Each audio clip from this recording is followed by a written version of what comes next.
All right, good evening, everyone. Thank you so much for joining this very important event, this particular book review.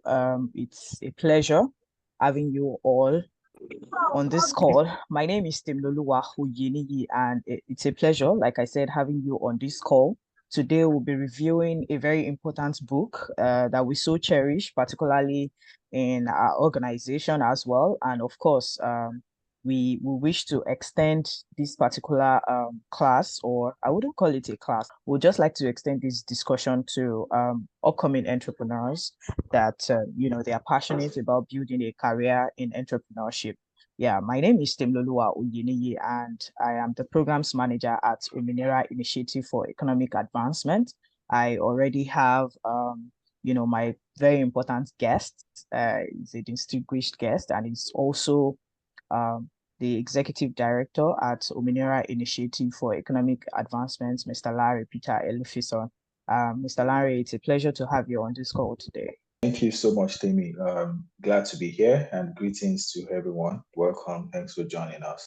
All right. The name of this book, like you've seen everywhere, is Introduction to Entrepreneurship, written by Eamonn Butler. And of course, we'll be reviewing this very important book today. So, but then let's just dive right into it. So, Mr. Larry, thank you once again for joining us today. We hope to gain valuable knowledge and experience from you. So, and of course, I'll just, very quickly tell you about the structure of the book. There's the first three chapter of the book that explains why we should care about entrepreneurship, what it means, the innovation, how, of course, you can prosper in entrepreneurship and how we can encourage it at every level. It also looks at, some of the misconceptions about entrepreneurship. It also looks at the common discussions around entrepreneurship and tries to draw what the idea actually is. And of course, at the fourth chapter of the book, it examines the different theories of the true economic role of entrepreneurship, and also around the chapter 5 also explains or explore the economic and social importance of entrepreneurship across the world and in different industries. And of course, chapter 8 also reviews entrepreneurship as a productive, endeavor, and the need to focus on some of the regulations that will preserve, the potential in entrepreneurship. It also, talks about how entrepreneurship is developed, how we can encourage entrepreneurship to develop through policies or regulations that can help to promote an environment that allows for entrepreneurship to work. And of course, the book also concludes by describing the policy environment, the ideal, policy environments to create, to reap the benefits of entrepreneurship. Whether we like it or not, there are benefits in entrepreneurship, and those are the things that we want to discuss. Explore some of the benefits in entrepreneurship. Explore, we'll talk about misconceptions that people have about entrepreneurship. We'll also talk about what entrepreneurship actually is. We'll also explore some of the benefits to self, that is the entrepreneur, and benefits to the society, provided we have a business environment in Nigeria. I mean, this discussion will help us to know whether Nigeria has a business environment or not. So I guess we'll just, dive right into it. Let's talk about entrepreneurship generally. Eamonn Butler has described entrepreneurship as an unseen factor of production. And of course, while we were in secondary school, I think in economics also or business studies, we talked about, factors of production. We talked about land, labor, capital, and entrepreneurship. But over the years, Eamonn Butler seems to perceive entrepreneurship as the unseen factor, tracing it back to history, back to the reason why it's the fourth factor of production. I think around the 18th to 20th century, tracing it back to history. So, well, to you, what does it mean that entrepreneurship is an unseen factor of production? Maybe using Nigeria as a case study. Thank you so much, Tammy, for the interesting intro, and again, welcome everyone. So we're reviewing the book Introduction to Entrepreneurship, and first, if you have read that book, I'm sure you would agree with me that it's though an introductory to entrepreneurship, it's a very interesting book that every entrepreneur, social entrepreneur, or every entrepreneur, let's not categorize yet, should read. Or if you're just interested in in knowing what entrepreneurship really is, you should pick this book up and read. If you haven't, as Temi said, you can get a copy. You just ask anyone from your initiative. So, to your question, Temi, what's my opinion uh, about entrepreneurship, or on what the author said that entrepreneurship is the unseen factor of production. I like when you or how you refer back to basic economics.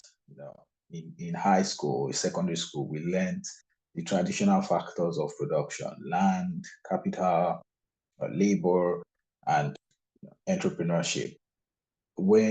If you look at it, I mean, if we're just going to break it down and make it simple, we can see land, we can see labor. When you put people together, human resource, we can see labor, we can see capital when businesses raise funds. But the truth is that these factors of production by by itself or by themselves cannot make anything valuable out of it. You need someone who's going to put these things together, someone with a vision, someone with the idea, someone who have spotted opportunities on how best to use these resources, right? That is really what Eamonn Butler was saying when he said that entrepreneurship is the unseen factor of production. Because someone has to be behind the scene. Let's say, for instance, you have, imagine a piece of land, you have labor, you have money. How would this would not by itself become a bakery, right? You've got the equipment, you've got the land, you've got the people, but it will not by itself become a bakery. It will not by itself locate uh, a dry cleaning shop or whatever kind of business. It will not by itself produce soaps or whatever you want to manufacture. So entrepreneurship, as I understand it, as the author put forward, is he classifies it as the unseen factor of production because it is sort of, you can't see, of course you see an entrepreneur, but the ideas, where the ideas come from, the vision that the person who spot the opportunities see, all of that are unseen, because you have to see all of these ideas and then take risk, put these resources together and make something out of them. I believe this is what Eamonn Butler meant when he said that entrepreneurship is the unseen factor of production, and without it, basically, we cannot make anything out of all of the other resources or other traditional factors of production. All right. Thank you so much for indicating that. Let's move on to the definition of entrepreneurship so that we don't assume that our viewers understand, the concept of entrepreneurship. Yes, we've been hearing the word entrepreneurship here and there. And I remembered, having an argument with was it my mom? I can't remember. I remembered having an argument with someone, and I was told to go and learn a trade. And of course, I know that no matter how I try, I don't think I was going to succeed in the trade because, it's fashion designing and it's not my thing. And of course, someone was now saying, that's how you become an entrepreneur. You have to, learn a trade and, start sewing clothes for families, friends, and all of that. And I said, well, what makes you think that I can't be an entrepreneur without without being a fashion designer? And I remembered, going back to read, to, find out from people and all of that. Someone even told me that I can be a media entrepreneur. And, so let's not assume that a lot of people understand the concept of entrepreneurship or who an entrepreneur is. And I remembered, while studying this book, I think somewhere around the introductory part, he said that like that there are lots of self-employed house painters or taxi drivers, and I love the fact that he indicated that instance that, but they are not normally regarded as entrepreneurs. And he mentioned a lot of examples like that. So what would you say entrepreneurship is? And I understand that you can't really place a definition on it, and even Eamonn Butler indicated that in the book. So, but in your own understanding, who would you say an entrepreneur is, or what is the meaning of the word entrepreneurship? Thanks again, Timmy. So, like Eamonn Butler did in the book, he went back in history to help us understand that entrepreneurship has evolved as a word. Defining entrepreneurship has evolved over the years, over centuries. There was a time when entrepreneurship, according to him, just meant taking initiative. The word just meant undertaking anything or taking initiative. Then scholars, many years after, they related it to anyone who takes, the act of taking risk, doing business. And then again, they came up and said, okay, this is about, innovation. And there's been all kinds of definition over centuries about entrepreneurship. But as we know it today, as he has written in the book, and as I see it, I think entrepreneurship I would like to say the number one thing about entrepreneurship, or my first definition of entrepreneurship, would be the act or the process of identifying opportunities, because that's really where it begins. You identify opportunities, you then take the risk on those opportunities, and this could lead to new ways of doing things. It could lead to new products, it could lead to new services, and but the most important thing about entrepreneurship is that at the end, it adds value to the economy and improves people's lives. You're right when Eamonn Butler said in the book, he cited examples of, if you say entrepreneurs are everyone that owns a business or that starts anything is an entrepreneur. And I think in Nigeria we have that misconception.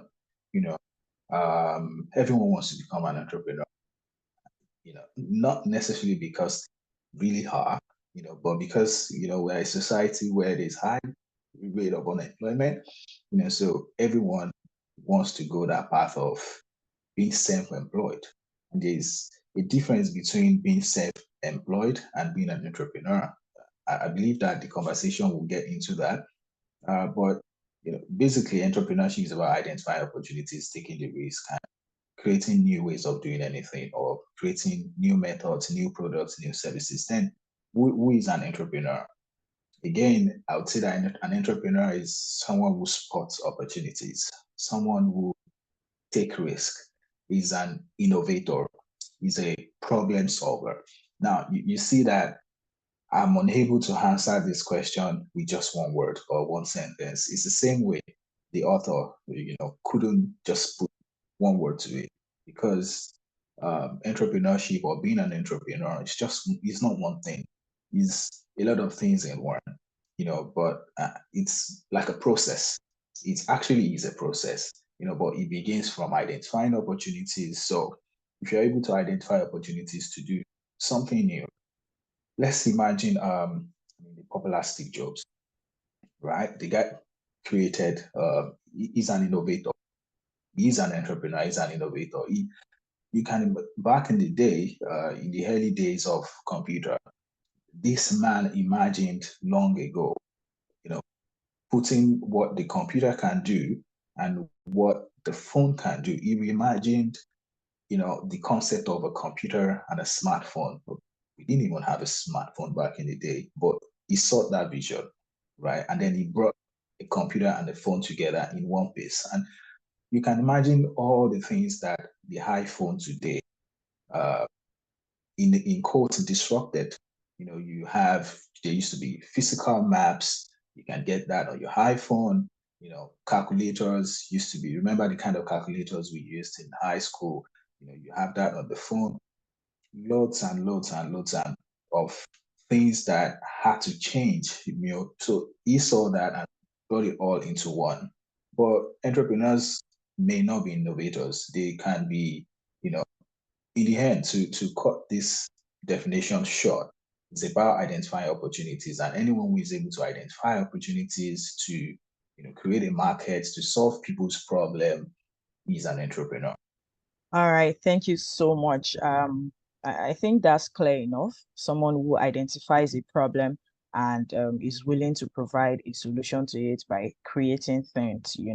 And of course, yeah, I remembered Eamonn Butler indicating in the book that, what is value? An entrepreneur is someone who understands value, what is valuable to a customer within a particular environment. And of course, putting in place a product that ensures that it meets the needs of the customers, and designing process and tools to ensure that it gets to the right quarters, to ensure that you take it to the right quarters, and build that trust so much so that such customer comes in again to come and buy from you. So that's very understandable. So I'll go to our audience now. My question to you is that what are you promoting? What kind of entrepreneur are you? How did you discover this entrepreneurship spirit? What are you selling? Maybe an opportunity for you to maybe advertise what you are selling, maybe. So what exactly are you selling? How did you discover this? How did you discover this value, this valuable product or content? So anybody that wants to go, just indicate and you'll be unmuted. All right. Thank you for the opportunity. Good evening, Ms. Temilolua. So yes, I'm an entrepreneur, and I have an online bookstore. I actually developed passion because generally I grew up knowing that I loved books. I'd always been a book reader, a book lover from my childhood, and I've seen how books have been transformational in my journey. And so I also saw that there was a need that a lot of people are missing out on how much books can transform them if only they get informed and they get motivated by someone who would show them how books can transform them. So I started an online bookstore, and not just an online bookstore, in collaboration with an online book club where we have books for the month, and also members of the book club would get books from the bookstore. The bookstore is also applicable to is also open to people to general people as an entrepreneur. Thank you. So very interesting. People need to read. Someone like me, I don't think I can survive without reading. And of course, by meeting people's needs, you have to provide them with an opportunity or a platform for them to. Thank you so much, Josephine, for sharing. I see another hand, John Shaibu. Please, you can unmute yourself. Let's have you. Hello? Hi, good evening. Good evening. Good evening. Yes, we can hear you. Yes, I'm John Shaibu, an agripreneur. Yes. Agripreneur has to do with food system. It cuts across all the value chain in agriculture. Start from production, processing, and marketing. All right. Thank you so much, John, for sharing with us. I think, yeah, now I've learned something new. Please, you can mute yourself. All right. So thank you for sharing, guys. Oh, okay. I see another hand. Henry. Please, you can just unmute yourself and share just within a minute, please. So I was hoping whether we can have a small chat about how we can credibly boost entrepreneurship in our local context, because the book from Eamonn Butler is really interesting. But what I find is that the environment in which entrepreneurs operate is really, really difficult. So I was wondering whether we can just have a chat about common strategies that we can use to really boost entrepreneurship in our respective countries. All right, thank you so much for that observation. I was going there talking about the process of entrepreneurship, in a country like Nigeria. So I was just about to ask Mr. Larry that particular question, but thank you for pointing that out. And of course, I'm sure that Mr. Larry also heard that, maybe when he's talking about the entrepreneurship process, using Nigeria as a case study or Africa, as a case study, and talking really much on the grassroots or local environments. I'm sure that I will be able to do justice to that. So, Mr. Larry, would you like to share with us entrepreneurship process, in Africa, particularly what the ideal process should be and what process we have now in Africa, and using the case study of local environment. Thank you. Yes, thanks, Tammy, and everyone for telling us what you do, and really also for that observation. So when the lady that spoke about Josephine said she has an online bookstore, it reminded me of something I read in the book. We know Amazon started from being an online bookstore, but we see what Amazon has become today. But there was a part that it sells on the platform. So he bought millions of toys. He bought millions of toys and stocked them in a warehouse. Unfortunately, that did not succeed. I wonder what happened to all of those toys. He probably must have donated them, but I didn't know that when I read that. I'm like, but that's like part of the concept of entrepreneurship. And I digress before I get to the question. It's about risk taking, as we've highlighted earlier, and see that part of the Amazon story I never knew, but to now see what success is, that company is today. So Josephine, John, keep going. And John, particularly, we've got a lot of opportunities in the food sector in Nigeria. The country's food, we've got food insecurity. We need to actually improve the value chain in the food sector. So I think there are opportunities there, and I hope that the risk that you guys take today will yield. But to get to the question, Tammy, the entrepreneurial process, as we have highlighted, is connected to what entrepreneurship is and who an entrepreneur is and the process of entrepreneurship. Of course, as we said, it begins from first the awareness or the ability to spot an opportunity. We look at the world today, there is so much talk about, AI, semiconductor chips, so much that countries like the US, China are at loggerheads, trying to secure their supply chain of these things. But when you think about it, these things had gotten from the sand. Who came up with that? Who developed that concept? How did we get to it? It's if we take it back to the process of entrepreneurship, it's about spotting opportunities. How, what can we do better? What's the new thing that we can do? It begins from there. And then you have to, of course, assess whether that opportunity is worth pursuing. Is it going to be worth it? Is there a market for it? And that's when you talk about market research, that which is connected to why a lot of businesses fail. So you begin from assessing opportunities, spotting opportunities, and then evaluating if these opportunities are worth taking. I guess that's where management experts then they come in helping to assess the risk and all that. Then beyond that, you also want to raise capital. And when we bring all of this into the African market or the Nigerian African society, you realize that there are lots of opportunities that on the average, well, many of us may have even spotted. But then when you begin to go into details of, okay, I see this opportunity, I see this market, I can fill this gap. It could be the problem of capital. It could be problem of regulations that may be hindering you from, progressing on that idea. So beyond assessing spotting the opportunities, assessing if they are worth taking. The environment that we are in is also a very huge factor. You can have great ideas, you can see great opportunities, but there may be a hostile environment. Do you have easy access to capital if you want to set up something?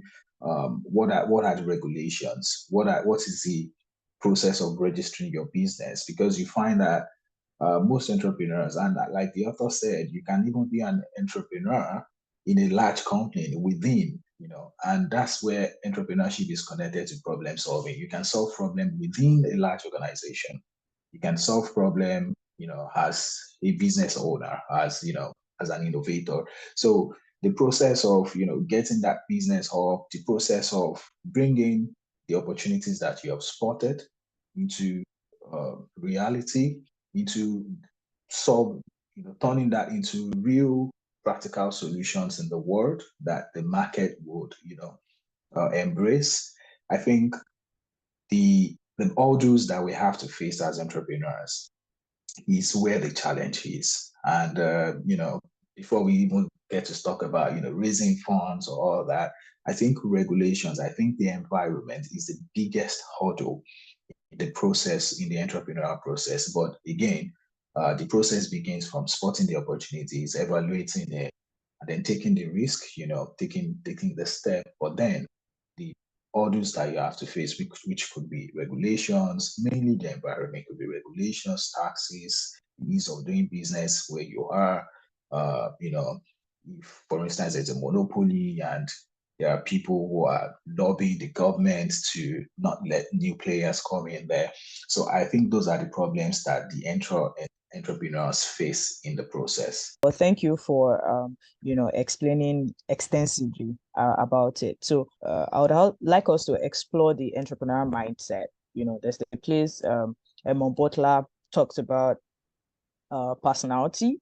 I mean, since we are discussing entrepreneur process, it also makes sense to allow our viewers who are startups to also understand, what the ideal entrepreneur mindset should be. Eamonn Butler talked about, personality. He also spoke on inheritance. He also spoke on financial profits and all of those things. And it says that what would make a person, want to risk time, effort, and money for uncertain results. And oftentimes I think one of my fears in being an entrepreneur, particularly in in the business environment, is basically because you have a lot of things to lose. I mean, I grew up, in the business environment. I grew up with a family that understands business, and I see them every day when they wake up. They are thinking about how they can add 2 plus 2 that will make them 44 or something by and all of these things. I see that it's not by magic, it's by taking risk. What will make someone travel outside of the country to buy chunk load of clothing materials, and he's somewhere in his mind, he's thinking, I'm going to make a lot of money from this. And I think that is what scares one the most. And and he went ahead to talk about the mindset, the ideal mindset. And I think he emphasized majorly on personality. What role does personality play in building the entrepreneur spirit, building the entrepreneur mindset? What would you say the role of personality got to play in the building an entrepreneur spirit? Okay, so again, I think there are a lot of things that make up what the right mindset of an entrepreneur should be.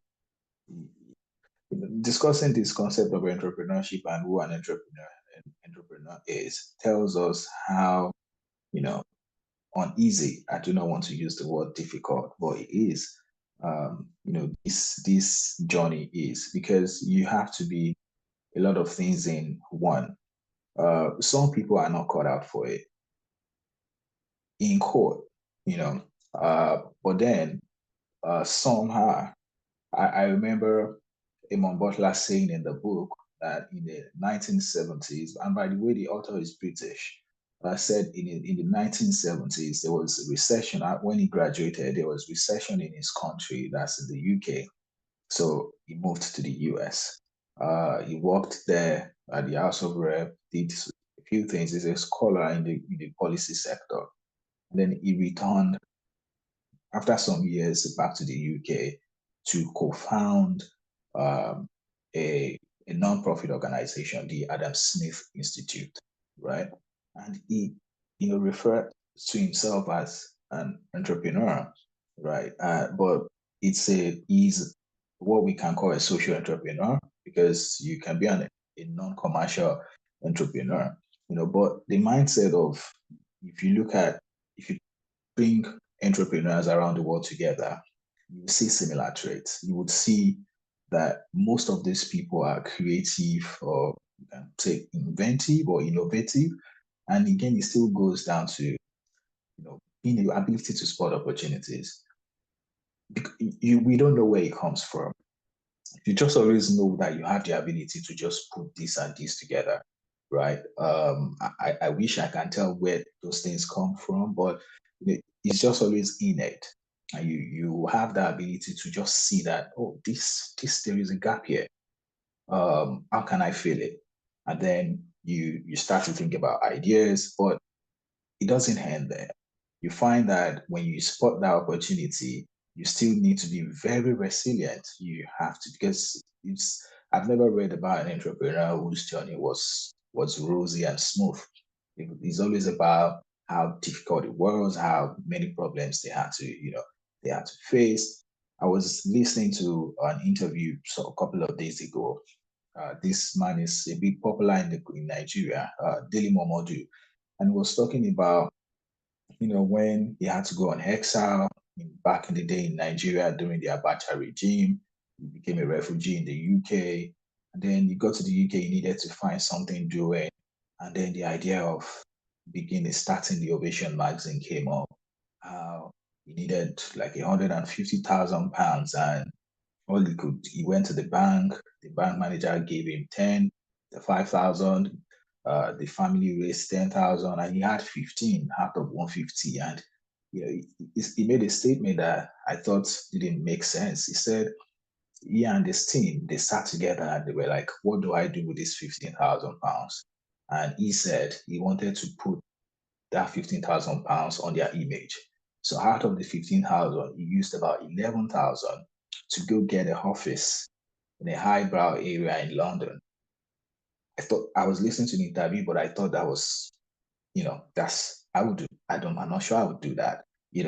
How do you spend like that? But it was a risk. And then anyone in Nigeria probably have heard of Ovation, right?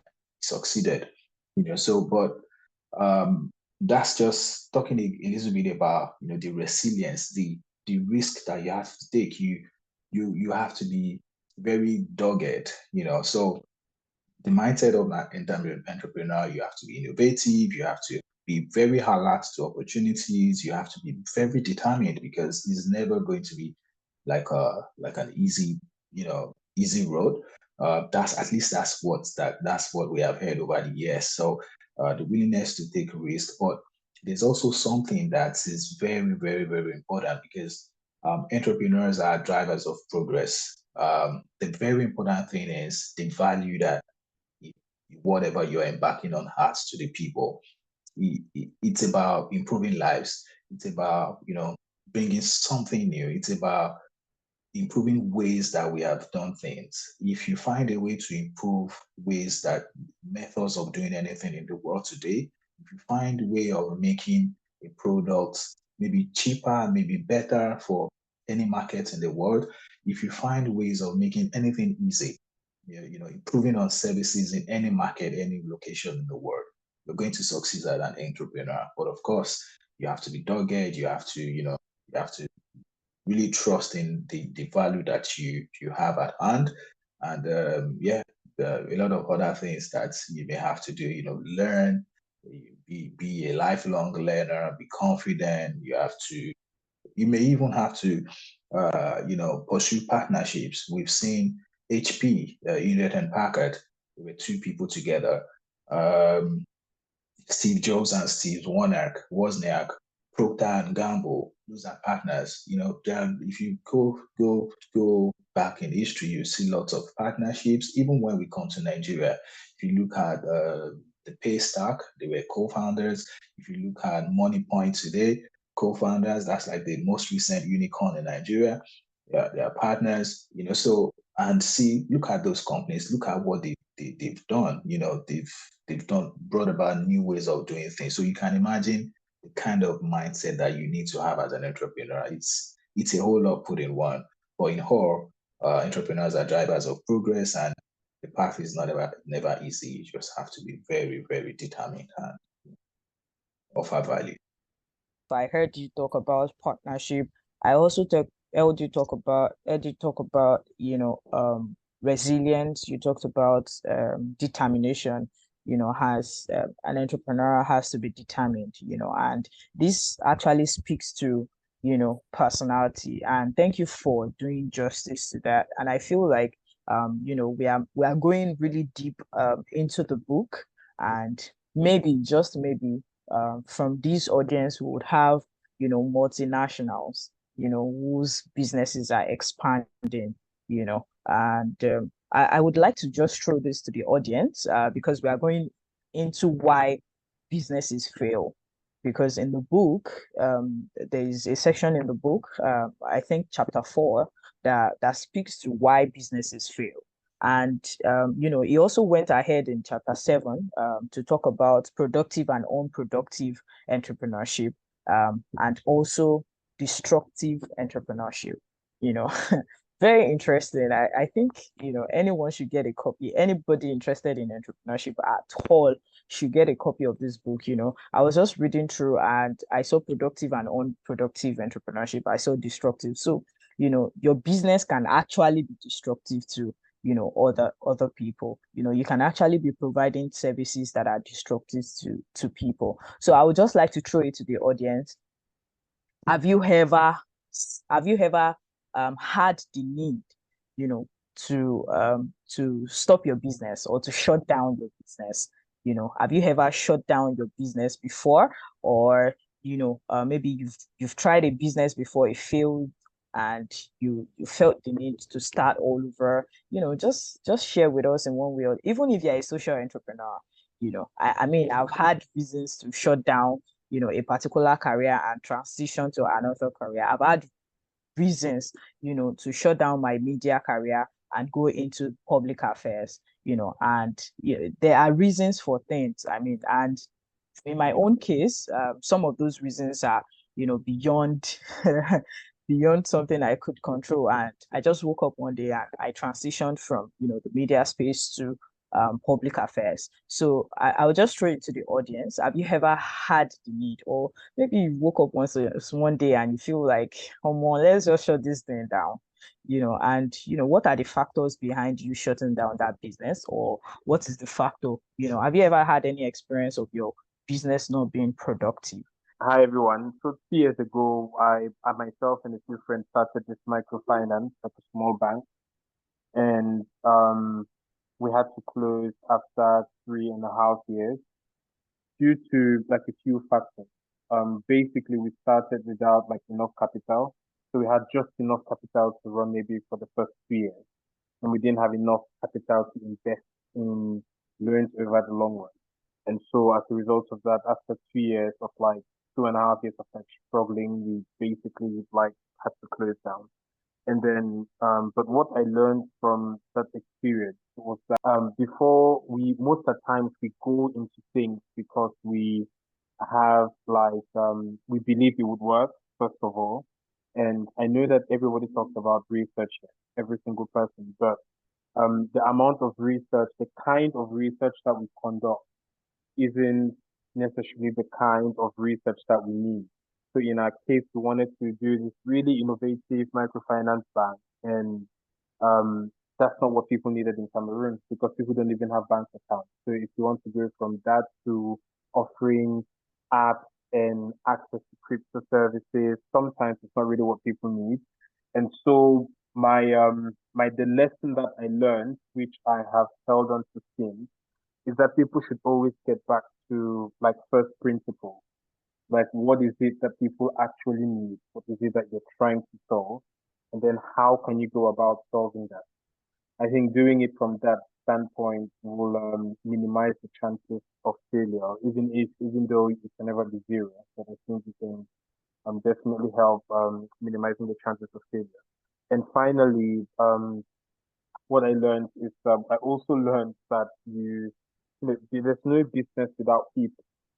So if you invest in people properly and you make sure people understand and grow their worth in the company, I think the company will survive no matter what happens. But just simply getting people, putting them on the payroll and having them in the same room is no longer enough. Not for us, knowledge brokers or social entrepreneurs or think tanks and NGOs, and not for businesses operating in any given number of sectors. So definitely knowing the market that you serve, but also investing in the people who are really doing the grunt work is, I think, really important ingredients for success. Thank you. Thank you so much. That was very detailed, and it's so kind of you, to tell us your story. I mean, you generally won't see people that would want to make bold to say that, yes, I failed in this business. It didn't work out, and we had to, we had to shut it down. Thank you so much, and thank you for sharing what you've learned. I hope that other people can also hear from your experience and buckle up. I wish there could be more suiting words to use, but then of course the word is buckle up. All right, so because of our time, I'll just dive right into it, and I would like to ask Mr. Larry, productive and unproductive entrepreneurship, and also destructive entrepreneurship. I mean, particularly on unproductive, because it seemed like the definition of entrepreneurship is already indicating productive entrepreneurship, diligence, determination, resilience, and of course, things to the process of entrepreneurship. And we've been able to identify, have a common ground on the fact that you must have a goal in mind, and you must have a value that you intend to, to provide for your customers. You must have a reason why, you are producing these products. Is it valuable to the people? So my question to you is, let's focus more on unproductive entrepreneurship. Just tell us, what you think unproductive entrepreneurship is, from what you've gathered in the book. Thanks, Timmy. And again, thank you, Henri, for sharing your story, helping people to understand. There are many reasons why businesses fail. It can be internal, it can be external. I like something you pointed out about wanting to create a product that market wasn't ready for. That's something to underline as a matter of fact, because you can have brilliant ideas, but the market is not ready. You can, and I said it could also be external. It could be regulations. It could be not being able to find funds and all that. But I also like the idea of investing in people. But more importantly, it goes back to at the end of the day, it's about entrepreneurship is about value, and that takes me to answering your question, Timmy, about what the author said productive and unproductive entrepreneurship is.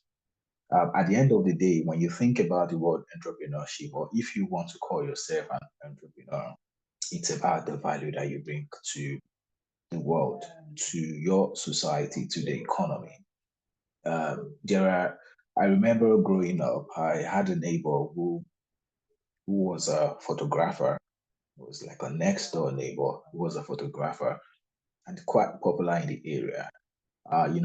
Many years down the line, I heard at the time that he wasn't a photographer anymore. And guess what he made? Where because they are still photographers, but he got disconnected when photography moved, when the whole photography sector was disrupted, in quote, when somebody innovated in that area. Photography went from those films, those black things we used to see back in the day. I remember seeing a lot of it in his house, to using software to edit. the sector became woke, permit me to use that word. Basically, just saying there were new ideas, new ways of doing it, right? Some people innovated, but it could not keep up, right? And then it fell off. I mean, but there are still thousands of photographers and new people still going on into that sector, but he fell off and had to go start something. And that probably put him in, I don't know, maybe poverty because he probably lost his business. I don't know what he's doing now. But, this is what happened. And what happened there is productive entrepreneurship, really, right? It affected some people, not just him. I can imagine lots of other people that may have been affected. But what he probably should have done was to keep up. But of course, it's not. He was an old man at the time, and he probably couldn't keep up with computer and software and stuff like that. But this is what productive entrepreneurship do.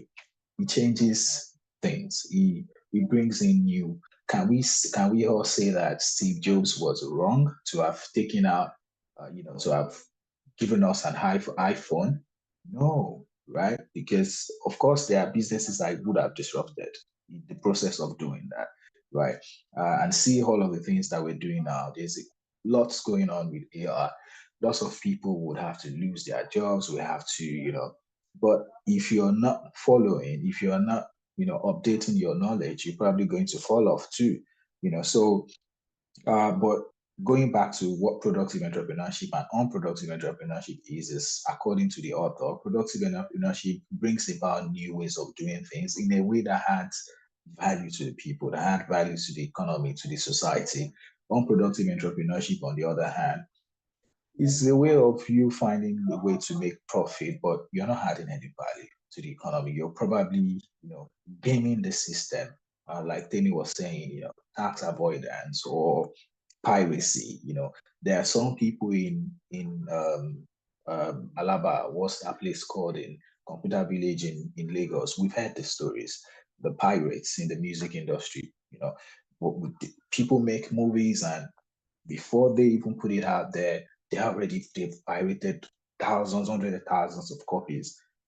In a way, they are entrepreneurs in quotes, but it's unproductive entrepreneurship because it's not adding them, aside from the profit that's adding to them, it's actually causing more harm. He also said unproductive entrepreneurship are those companies that maybe lobby the government to get subsidies, to get the government to do their bidding, and let policies favor just them against as against benefiting the market or the society at large. So that's what Eamonn Butler says is the difference between unproductive and productive entrepreneurship. But basically, productive entrepreneurship is about new ways of doing things, new ways of being different, differentiating in the market, make your services better, make your products better, bring about new ideas, just improving ways of doing anything.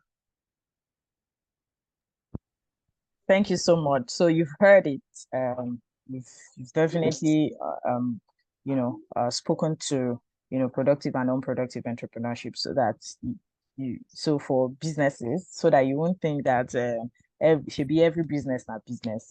So as far as it is bringing in money and all of that, so it's also important for us to educate people about things to watch out for. It's not just about the money, it's also about the mindsets, just like the author has stated, and also about the purpose, the partnership, and the value that you intend to to provide for people. So basically, the author also extensively stated the difference between startups and entrepreneurs. And I feel like the lack of understanding of this is the reason why we have some policies.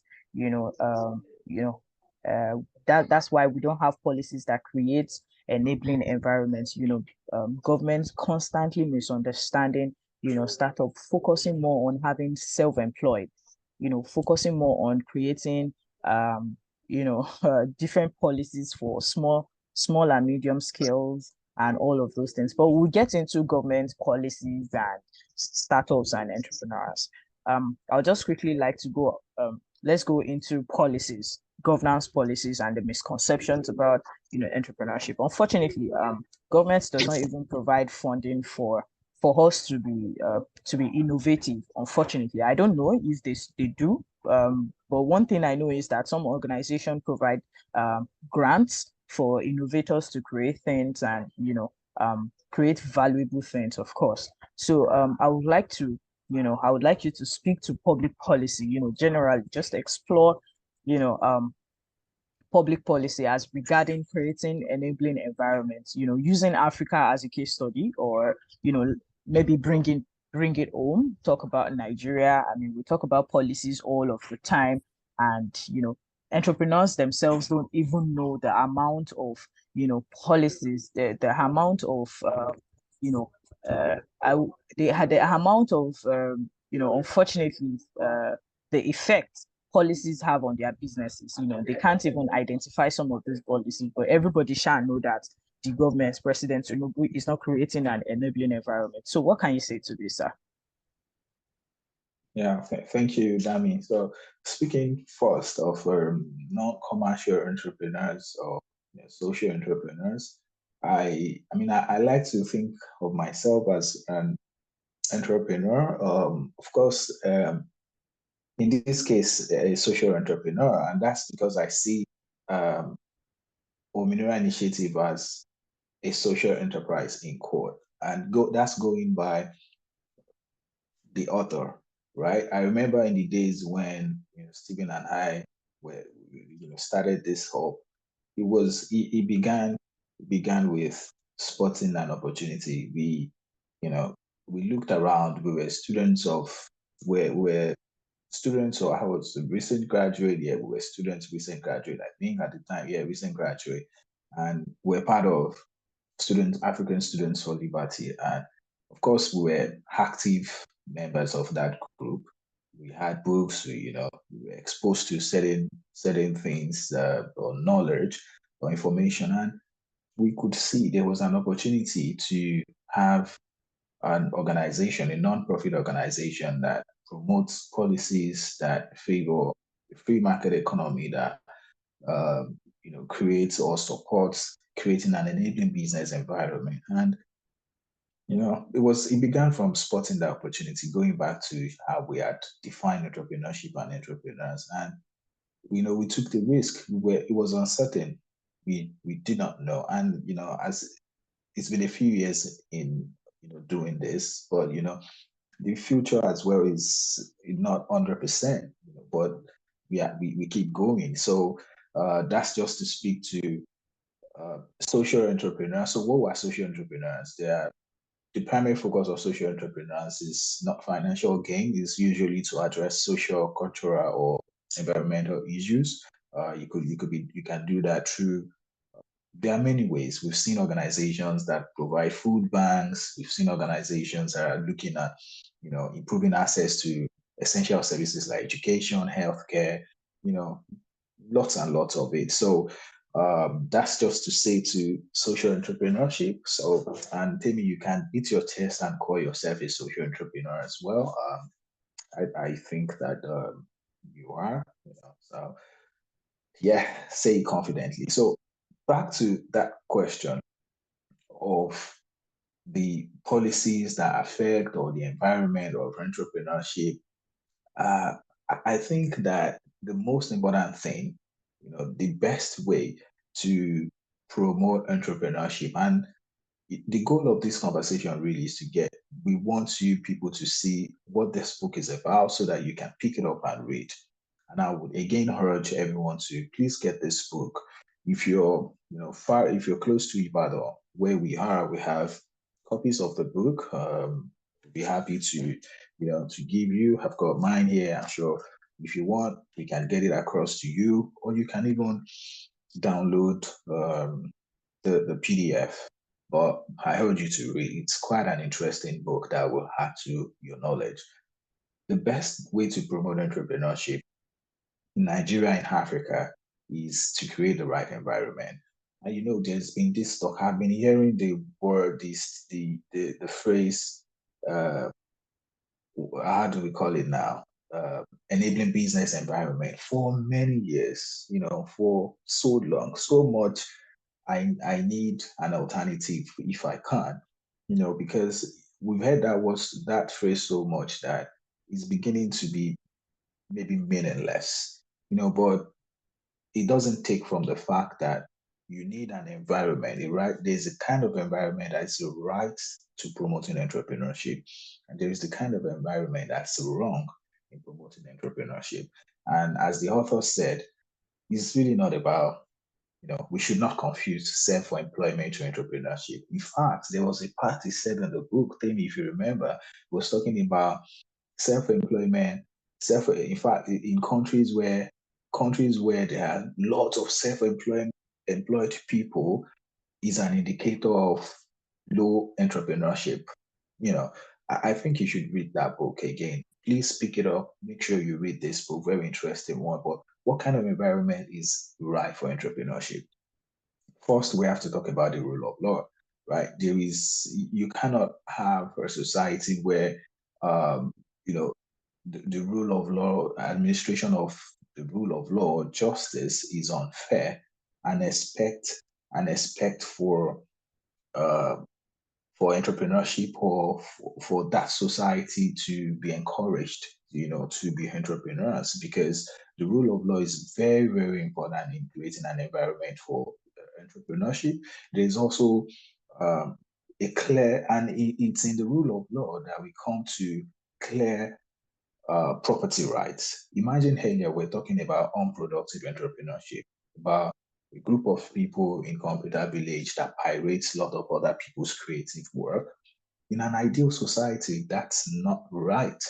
The owners or the creators should have all the rights to use their properties, whether intellectual or physical properties, the land in this case, or whatever, any other thing should be protected. That's the first rule of creating the right environment for entrepreneurship. So a supportive legal and regulatory framework, regulations are also a part of it.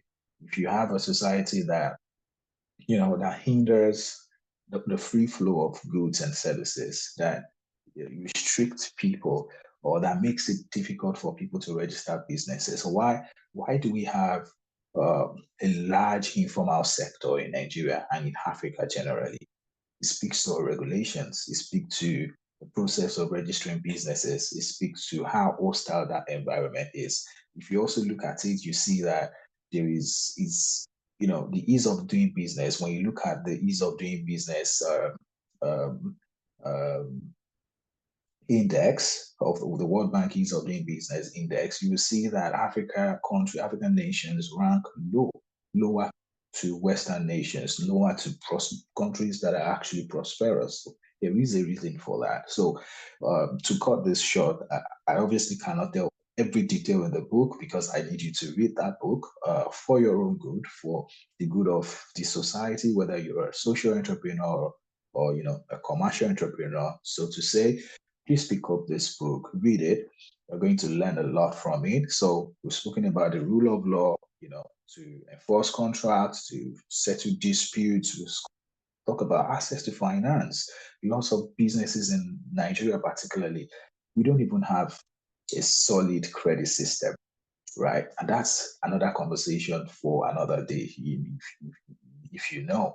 So these are some of the things that have made it difficult for lots of Nigerians and Africans to tend towards being self-employed, to just, open the shop and just call themselves entrepreneur. No, there is a difference between you just setting a shop and selling things, or, just providing services doesn't make you an entrepreneur. If you really want to understand entrepreneurship, who an entrepreneur is, how to think like an entrepreneur, pick up this book. But I honestly agree that we need to create an environment, and that's the government and the responsibility of the civil society, like social entrepreneurs, to ensure that we create an environment that supports entrepreneurship as it may. All right, thank you so much, Mr. Larry, for that wonderful um, answer. I also believe strongly in rule of law. It's important. I mean, it's the foundation of a free society, actually. So thank you so much. I wish we could extend this particular session. But then if we extend it, what else do you want to read in the book? And trust me, there are a lot to read in the book. I mean, one of the things that I wanted us to discuss was competition. Competitions in entrepreneurship. What role does competition play? What you should look out for, when you have competitors. But we're not going to do that. We'll just let you get the book so that you can understand, things that you need to watch out for. And we also, in the book, Eamonn Butler also identify, how governments can promote entrepreneurship. So it's not just for entrepreneurs, it's also for how entrepreneurs can, demand an enabling environment, just like Mr. Henry said, how entrepreneurs themselves can, come together, collaborate, and demand for, an enabling environment. And of course, you also spoke about the entrepreneur environment, using US. Why do you think US entrepreneurship is advancing? Why do you think their entrepreneurs are expanding even to other countries, creating businesses in other countries, and a lot more. Just get the book. Just get the book really, and it's very important. So I wouldn't know if all right, thank you so much. So I want to say thank you to everybody who joined this particular book review. Thank you, Josephine. If you're in Ibadan, you can get a copy of the book. So thank you so much for joining. We hope. Oh, nice. Okay, John Chaibu, thank you so much. I hope that now you will find the encouragement to read the book now that you are hearing us speak about the book. So it's a very interesting book. Yeah, it's a very interesting book. Yeah, cheers to you too. Cheers to you too. So thank you so much for joining us and have a wonderful week ahead. Bye. Bye, everyone.